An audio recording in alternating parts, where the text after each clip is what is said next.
Hello cheerful people, कैसे हैं आप सब लोग। इस ब्रेक के दौरान बहुत कुछ चीज़ें चल रही थी मेरी लाइफ में, जैसे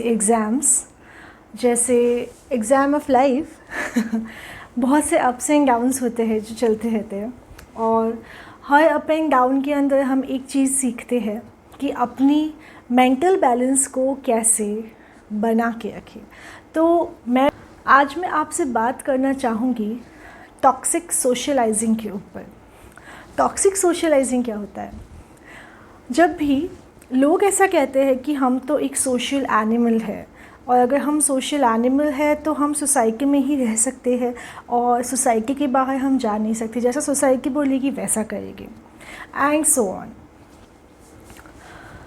तो जब हम ऐसी कोई चीज़ में अपने आप को बांध देते हैं कि ये एक पर्टिकुलर ग्रुप है, इसका मैं पार्ट हूँ और मैं इसी के साथ में रहना मुझे पड़ेगा, तो ना हम अपनी ही ग्रोथ को ख़राब कर रहे होते हैं।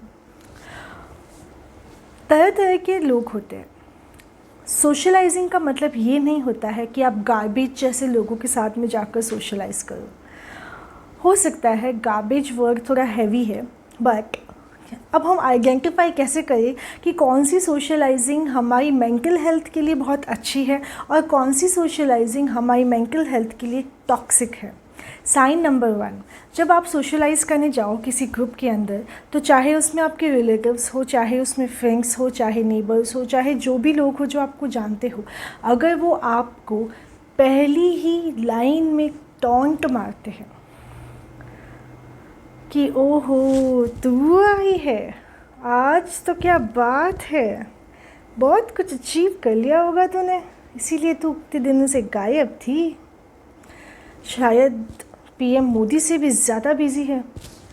वो लोग इन चीज़ों को ना, ऐसे स्टेटमेंट्स को बहुत फ़नी वे में बोलने की कोशिश करते हैं, बट एक्चुअल में दे डोंट मीन इट। वो टॉन्ट मार रहे होते हैं। और in these kind of people, अगर आपने उनको वहीं पर रोका नहीं, या अगर आपने उनकी उन सारी चीज़ों को बड़े ही पर्सनली ले लिया, तो आप गए, तो आपकी मेंटल हेल्थ गई। फिर जब आप घर आएंगे तब आप उनके बारे में सोचते जाएंगे और अपना बचा हुआ टाइम भी ना उनको दे देंगे। तो इट्स बेटर कि इस टाइप के जो टॉन्ट मारने वाले लोग होते हैं, जो हमें बात बात पे टॉन्ट मारते हैं, उन्हें हम अपने से दूर रखें। अब अपने से दूर कैसे रख सकते हैं? उसके लिए हमें एक बाउंड्री लगानी पड़ेगी। बाउंड्री लाइक लक्ष्मण रेखा लाइक एक मेंटल लक्ष्मण रेखा। जब भी आपको आइडिया होता है कि कौन सा इंसान आपको देखकर किस तरह से रिएक्ट करने वाला है, तो ऐसे लोगों को पहली बार में तो अवॉइड करने की कोशिश कीजिए, बट वो लोग बहुत शातिर होते हैं तो वो आपको अवॉइड करने नहीं देंगे। तो अब आपको क्या करना है कि बहुत ही चीयरफुल माइंड से, चीयरफुल स्माइल के साथ में एक अपने ऑरा को स्ट्रॉन्ग रखते हुए उनके सामने प्रेजेंट होना है। जब आपका ऑरा स्ट्रॉन्ग होता है ना, तो कोई भी इंसान उस बाउंड्री को लांघ कर आपको हर्ट नहीं कर पाता है। ये मैंने बहुत अपने एक्सपीरियंस से सीखा है कि अपने ऑरा को स्ट्रॉन्ग कैसे रखें पब्लिक प्लेसेस पे। अदरवाइज़ कोई भी आके कुछ भी बोल जाए और हम बिना बात ही अपने सेल्फ़ एस्टीम के ऊपर ले लेते हैं, अपनी सेल्फ़ रिस्पेक्ट के ऊपर ले लेते हैं। तो इट्स बेटर कि अपने ऑरा को हम स्ट्रॉन्ग रखें। अब ऑरा को कैसे स्ट्रॉन्ग रखना है? ऑरा को स्ट्रॉन्ग रखने के लिए जो वो लोग बोल रहे हैं उसको अब पहले से ही सोच लीजिए कि सब बकवास है, क्योंकि कोई दूसरा इंसान किसी तीसरे इंसान की आइडेंटिटी को डिफ़ाइन करने का राइट नहीं रखता है। तो जब वो ये राइट ही नहीं रखता, जब ऐसा कुछ होता ही नहीं है, तो हम क्यों इस बात को बहुत सीरियसली लें? तो पहली चीज़ कि वो जो इंसान बोल रहा है ना, उसको सरासर नेगलेक्ट कर दीजिए कि ऐसा कुछ नहीं है जो भी वो मेरे बारे में बोलने वाला है।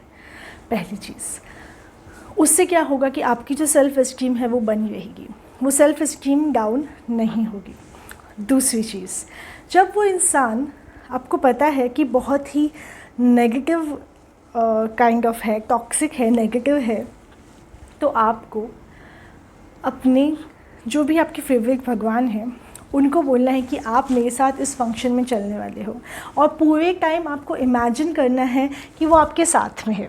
जैसे मैं यूजुअली इमेजिन करती हूँ कृष्ण भगवान को, तो कृष्ण भगवान बहुत ही प्लेफुल नेचर के, और जब भी वो मेरे साथ होते हैं, जब भी मैं उनको विजुअलाइज कर पाती हूँ सोशल इवेंट्स में, तो वो इवेंट्स मेरे लिए टॉक्सिक नहीं जाते, क्योंकि उनकी जो सराउंडिंग होती है मैं उसके अंदर अपने आप को प्रोटेक्टेड फील करती हूँ, और मैं उसके अंदर ही अपने आप को पाती हूँ। तो बहुत बार ऐसा होता है कि कहीं मुझको अपनी गाड़ी चला कर जाना है, तो मैं इमेजिन करती हूँ कृष्ण भगवान मेरे जस्ट पीछे बैठे हैं और उनके बाल ऐसे हवा में उड़ रहे हैं, आहा क्या मस्त लग रहे हैं। इस तरह से अगर हम अपने सोशल इवेंट्स को स्पिरिचुअलाइज कर दें तो हम टॉक्सिसिटी से बच जाते हैं। तो आप भी ये इमेजिन करिए जब भी आपको ऐसा कोई जाना पड़ जाए कि आपके साथ में कृष्ण भगवान हैं, जो बड़े ही प्लेफुल नेचर के हैं, जो हर चीज़ को बड़ी ही बहुत सिंपल तरीके से लेते हैं, बहुत फ़नी वे में लेते हैं, और आपका माइंडसेट भी ना उन लोगों को लेकर वैसा फ़नी हो जाता है, and you feel like every tragedy has turned into a comedy. तो हर ट्रेजेडी ना कॉमेडी की तरह लगती है, और अगर हम ऐसा नहीं कर पाते तो हर कॉमेडी भी ट्रेजेडी की तरह लगती है।